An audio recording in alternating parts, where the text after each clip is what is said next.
strap yourself in for Keeping It Real with Jac and Ral.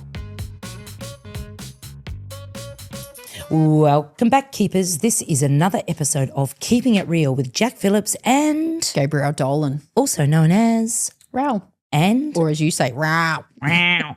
You say wow. Sounds like a cat. Anyway, wow.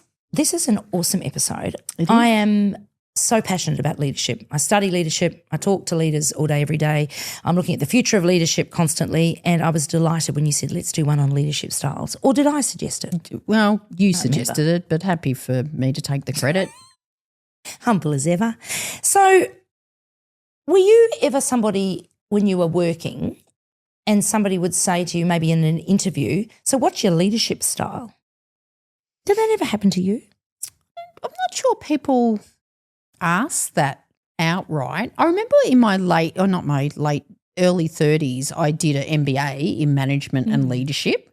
So we did do a lot of work on leadership.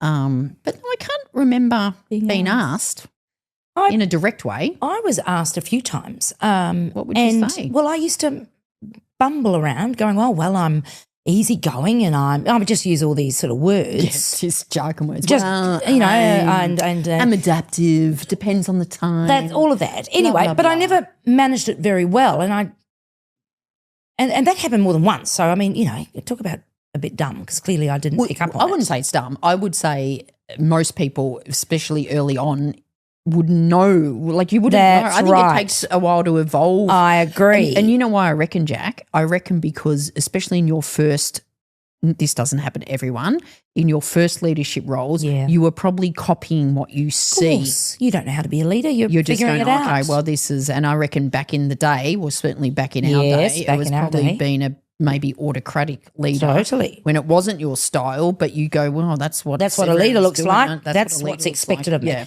So I learned way too late, actually, you do have a leader style, a leadership style, and that you should understand that leadership style and understand why you have adopted that style and be able to actually articulate it. So I work with a lot of leaders now in my coaching practice where I say, let's talk about your leadership style. Or I ask, what's your leadership style? And they, like me, start wafting on. Yep. And that's when I say this is where we need a bit more of a narrative. But first of all, you actually need to know what it is. Yeah. And just when we talk about leadership style, it's showing leadership. It's not in a position of leadership. So if you're sitting there going, oh, I don't have a team, I'm not a leader. You are. Everyone's a leader. You're everyone leading will yourself. have a leadership style. They will. This is not but about everybody is a leader. It's not about position. No, that's a great point. Everyone is a leader. You're leading yourself. So they say there is no perfect leader and no leader's perfect, and I couldn't agree more. I agree with that. Real However, leaders aren't perfect. Perfect leaders aren't real. Oh, that's nice too. That's my little saying. Keeping it real with Jac and Ral. However, a good leader is a leader who's self-aware. Mm-hmm. So let's just talk about the different styles of leadership, and let's just talk about specifically, or not specifically. I'm going to go general, then we're going to go specific. Yep. So what is a leadership style? Because I should say you sent me a thing. Yeah, that's the 10 common leadership styles. Yep. And you're going to go through them because I actually read this. So I did It's some a nice prep change. work. Actually, I know. Took I on actually what I've suggested. read what you sent me. Took a year. And I've sort of rated them as in relevance to today. I like that. What's definitely out? What's definitely in? And what's maybe in between? So let's go. Let's just go. We'll get off the dance floor, up on the balcony. Big, broad view. So a leader style is your methods, characteristics, and behaviours when you're directing, motivating, and leading others and yourself. It's shaped by personality, values, skills, and experiences. You can change your leader style. You absolutely It determines your strategy development, your implementation, your responses to change, managing expectation, and your team's well-being.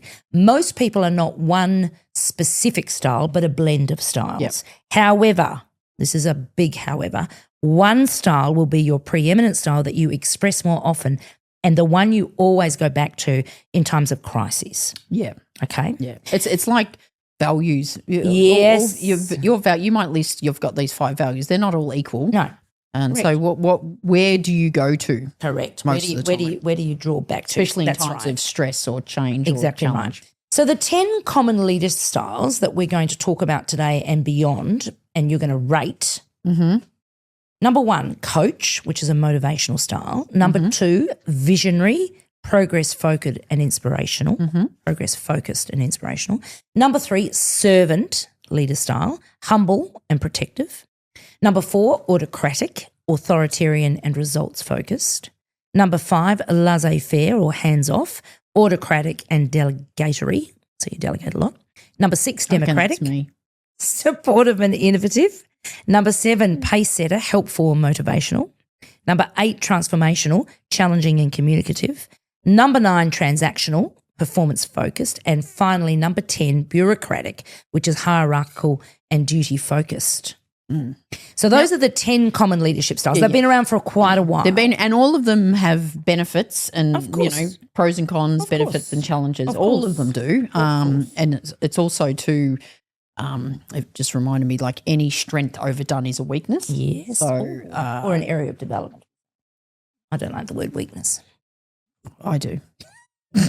I trust her to be contrary. What sort of leader are you? Autocratic. Do we want to work through them a little Yeah, bit? we do. Well, I want you, I think what I want you to do, because you've put in some work here, which is a nice change. Which is what I'd like you to do. We might as well benefit from that, keepers, because it won't happen again to 2026. Of course, it'll happen again. There's a few more episodes to go, and you've done a bit of work, which is nice.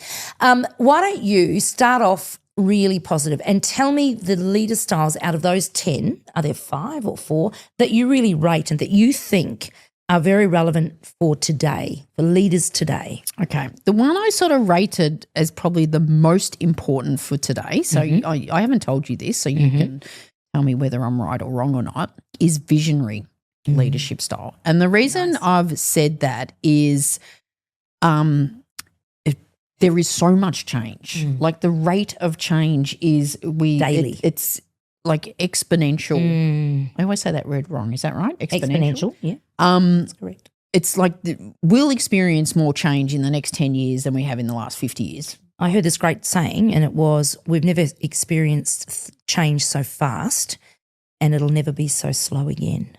Yeah. Isn't that scary? Yeah, it is scary. Yeah. So it's not going to slow down, is it? So I think a leader needs, because it's moving so, and that's why I thought visionary. You've always got to be thinking almost like just keep ahead. Now, visionary leadership's always been important. Well, I was going to say, but I think if with this rate of the change we're going with, I think visionary it's is really important. I rated that as, I think that's the most important or relevant. I'm going to say important because, again, they're not good or bad. Yeah.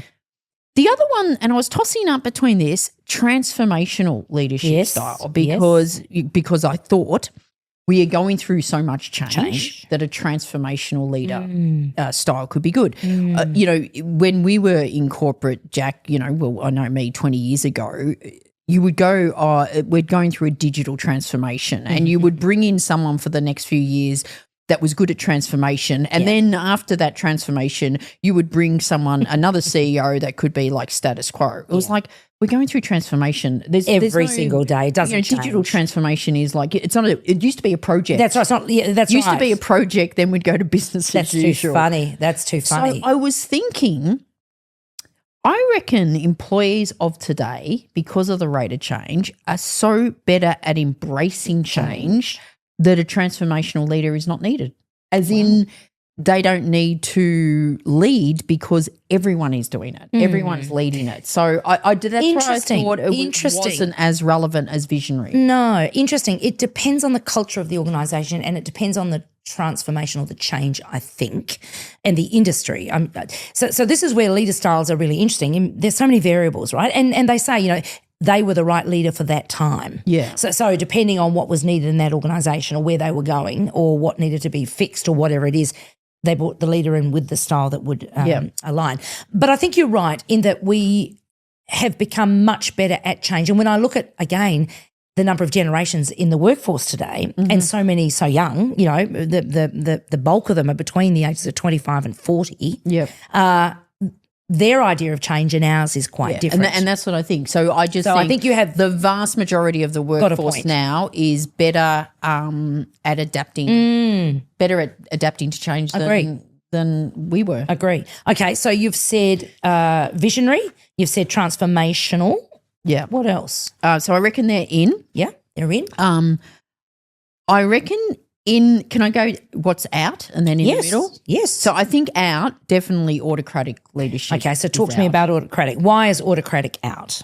Again, it's this the new generation. I just don't think people like being told what to do and how to do it and where to do it and micromanaged. And you could argue, did anyone ever feel like that? But like again, True. because of the rate of change.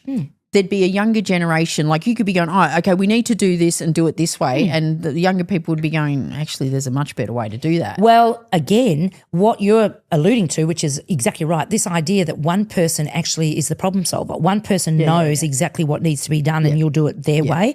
What a waste of talent. So autocratic Why hire leaders, other people? they just lack flexibility. That's true. I mean, and you know what? You even Some look. of it could be ego as well, right? Yeah, true. So it's And you my look way at or the some highway. we're still having the debate about work from home where people, there's some people are going, you have to be in the office 5 days a week. Good luck with that leadership Well, style. good luck with retaining or attracting talent. Yeah. So I think that's out. The same with bureaucratic. Mm-hmm. I think, again, we're moving at such a pace that if, bureaucratic leadership style doesn't sort of promote creativity, and I think, again, once you limit that, employees will feel like they're being restricted. And again, we're moving at such a pace. Like even a decade ago, agile, that whole thing. Oh, yes. That was trying to cut through the bureaucracy. And make it more efficient. There isn't a lot of time for bureaucracy, and governments themselves and government agencies that are known as bureaucrats are often cited as you don't want to be like that because it's slow. Well, even they have sped up. They've had to, right? Yeah. So I think that is correct. There isn't, and particularly digital and technology. Every business is a technology business today. Yeah, absolutely. You wouldn't be operating if you weren't. So I think we should ban bureaucratic leadership style. Ooh. Mainly because it's a very hard word to spell. Very, very hard word to spell. I find it really hard to spell words that have too many vowels. Yes, too many. It's like E's and A's and U's. B-U-R-E-A-U. Like, how could E-A-U? You got 3 vowels in a row. I always get them mixed up. I-O-U. They E-A-U. get mixed up. What else is Now, in or this out? was interesting. You might disagree with this. I thought the pace setter was out. The pace setter's out. Pace setter leadership style. So pace setter is one they're most effective for achieving fast results. The reason I put it out. I'm So curious. the challenge is pace setting leadership can also lead to miscommunication and stressed out employees as they are always pushing towards a goal or a deadline.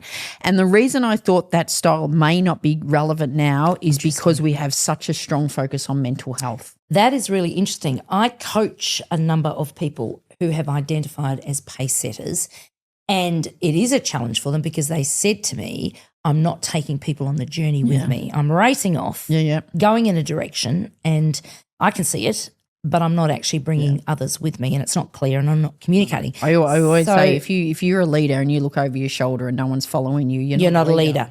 You need followers. So I think there might be something in that. However, there is, again, none of this is just so black or white, is it? There are some things about the pace setter style that's actually very relevant today. Very relevant Like, today. the pace setter, they push employees to hit They're goals. motivational. They're helpful. Promotes high energy. That's right. All that They're stuff, which is motivational. good, Yep. but it But could be too much. It could be too much. You're right. And if they're not bringing people with them, then that's going it's to be a definitely problem. too much. Yeah. So that's what I thought was out. Transactional leadership style, Oh, I gosh. think is out. Yeah. So, And that's the polar opposite to being a coach or a servant leader. Yeah, it's that's all about what's in this for me. results, How do I just approach. get an outcome really quickly? Now, again, in some situations, that style of leadership would work for a certain environment or a certain situation, right? But generally, I think transactional. And I don't know about you, but there's not too many 25 to 30-year-olds that are going to say, well, this is just purely transactional. What about me? Yeah. How I'm feeling? and What again, about my mentorship? all of these, there could be times. Of Like course. there could be times. Yes. But, it could be.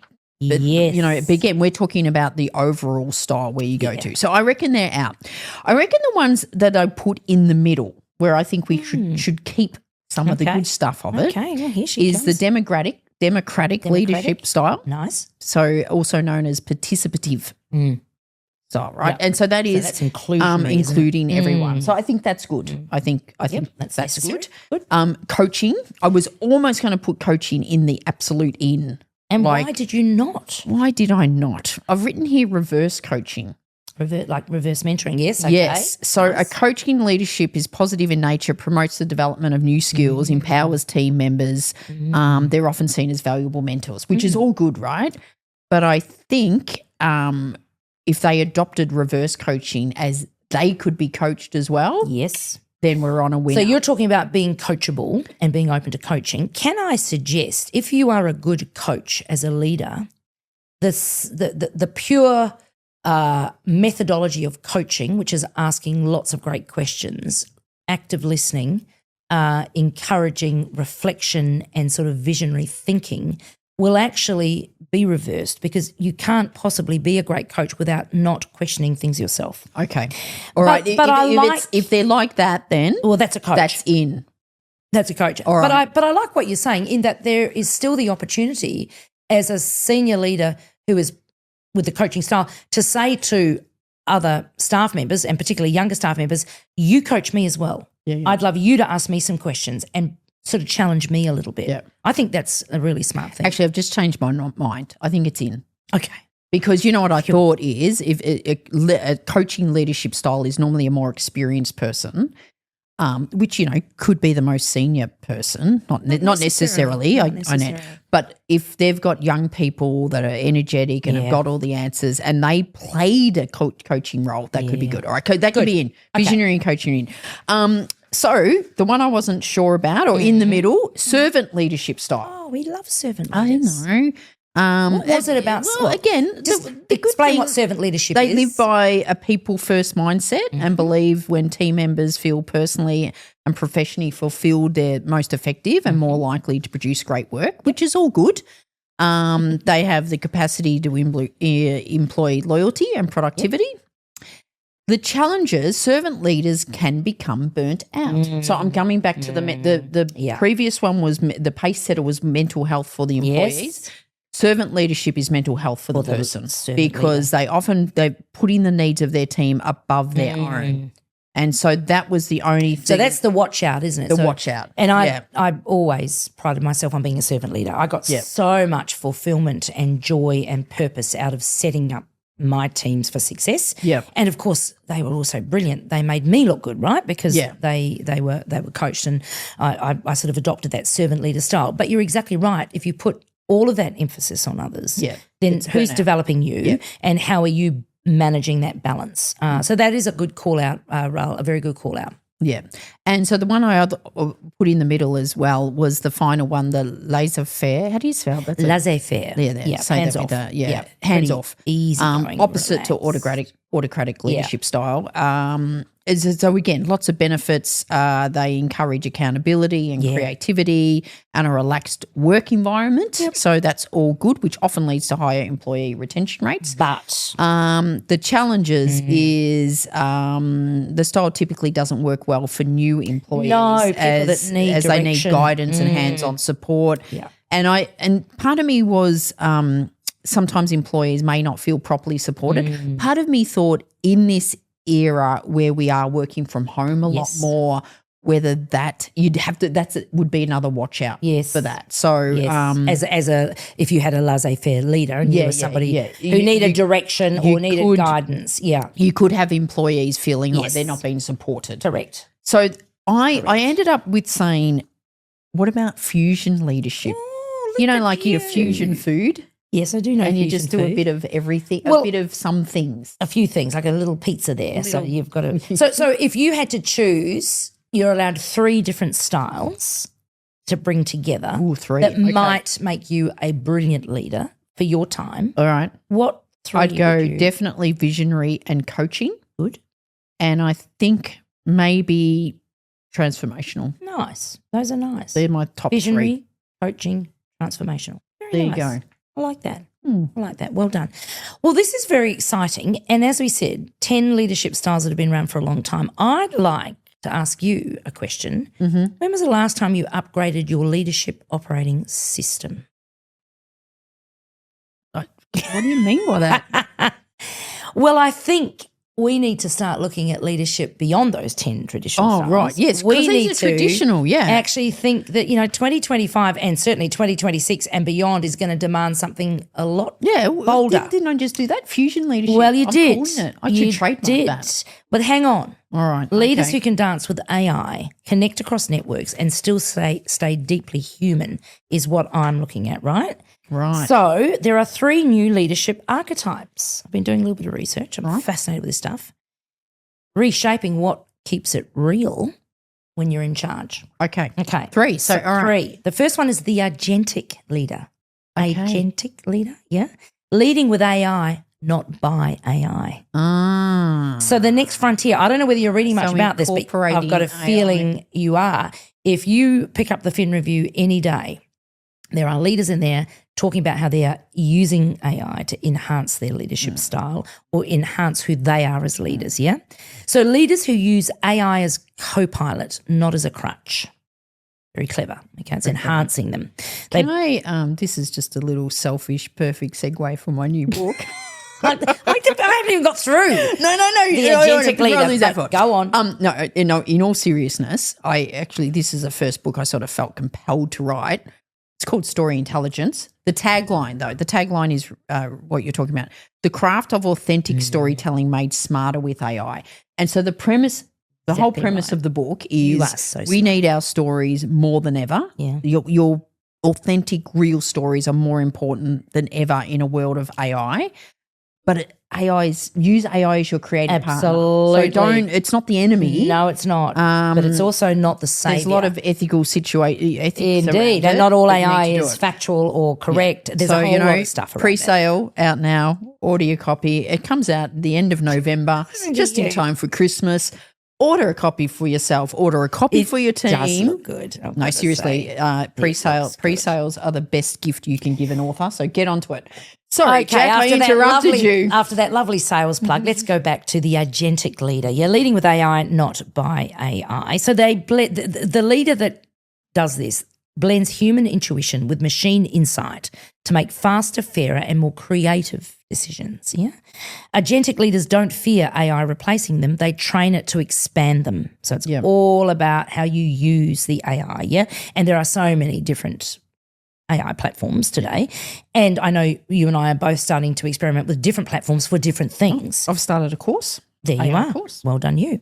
So these agentic leaders, if this sounds like you, leading with AI, not by AI, they treat AI as a mirror for self-awareness and bias spotting. I love that. Love that. And blind spots, right? Mm-hmm. They get good at asking better questions, not just demanding answers. So again, we were talking about coaching and servant leadership before, but a coaching style is definitely about the great questions you ask. Yep. And if you ask great questions, you are considered to be so intelligent and so smart because you are thinking about things differently. The edge, well, they say if you are an agentic leader, and I love this, it's emotional intelligence plus tech fluency, which equals unstoppable. Oh. Isn't that cool? Emotional intelligence but plus tech fluency. I friggin' say it. Unstoppable. If you're sitting there, like if you're a leader at the moment, anyone in business, if you're saying I'm not using AI, it's bloody cheating. It reminds me of, 25 years ago when I worked at NAB and computers came in and this guy said, I refuse to have a computer on my desk. I was like, oh my God. I wonder where that dinosaur is now. So the agentic leader, leading with AI, not by AI. Number 2, another leadership archetype that's reshaping what really is needed, I think, going forward as a leader is the networked leader. Now, we're not just talking about networking for the sake of networking. This is power through connection, not control. Yeah. So this style is built for hybrid, cross-functional, partnership-driven work, which I think is exactly the future of work. Hybrid, cross-functional, partnership-driven work. These leaders see themselves as connectors and conductors, not commanders. The networked leader. The networked leader knows the smartest person in the room is the room. Yeah. Isn't that cool? Yeah. The networked leader knows the smartest person in the room is the room. It is the point. Yeah. Everyone in that room has something to offer. Everyone has potential. So they flatten hierarchies and they empower multiple voices. What a smart thing to do. If you've got a 22-year-old in your team, unlock that potential. Find out what they think, why they think the way they think. Yeah. You don't have to agree with it, but learn from it. It's and the sort of same would be said for the 22-year-old to talk to the 60-year-olds. Exactly. It's the new, it's strategic networking is stuff we talk about all the time and teach in our Finders Keepers immersion. But it's a different way. It's not about networking. No. It's your network and the strength of your network. And the flow of the networked your information. Network is your net worth. I like that. They flatten hierarchies. They empower multiple voices. Influence happens through coordination and clarity, not control. Yeah. They build culture and performance through shared ownership. So this is coming back, and it is a bit servant leadership. Again, if we want to sort of pull into a traditional leadership thing, the network leader that uses power through connection, not control. They build culture and performance through shared ownership. They say, what are you going to do about that? Yeah. How do we solve that? What are your thoughts on where we take this opportunity? Yeah. Have you thought of speaking to blah, blah? Absolutely. About that? So, Who else should we be talking to that we don't currently knowing talk who to? to connect into. And So okay, good. if you're a networked leader, think about power through connection, not control. And then again, the agentic leader is leading with AI, not by AI. Imagine combining all this, right? Mm-hmm. Third and final new leadership archetype, the human-centered futurist. I love this. This is us. Right. Soft skills, hard edge. Post-pandemic and AI age leadership that blends empathy with future readiness. This is what it's about. Yes, Empathy, emotional yes. intelligence. These leaders know that compassion is a performance advantage. Think Jacinda Ardern. Yeah. But they also stay relentlessly curious about what's next. Being kind isn't weak. Definitely Jacinda Ardern, yeah? It's a competitive strategy. Being kind, not being nice, being kind. Keepers, if you're wondering why Jack is talking about Jacinda Ardern, just done is a book because we've just done a book club review on her book, A Different Kind of Power. And if you're a Patreon subscriber, you would have access to that. So, this human-centered futurist, the timing couldn't be better. As we talk more and more about artificial intelligence, what a time to be real. What a time to be human. Yeah? So human-centered futurists create psychologically safe, high-energy environments. We know the value of psychologically safe leadership, right? Yeah. People will talk to you. People will tell you what they think. People will help you be better. They model constant learning, reflection and reinvention. They probably use executive coaches. They lead with curiosity, not certainty, especially when everything's changing. This idea of, I know what's happening.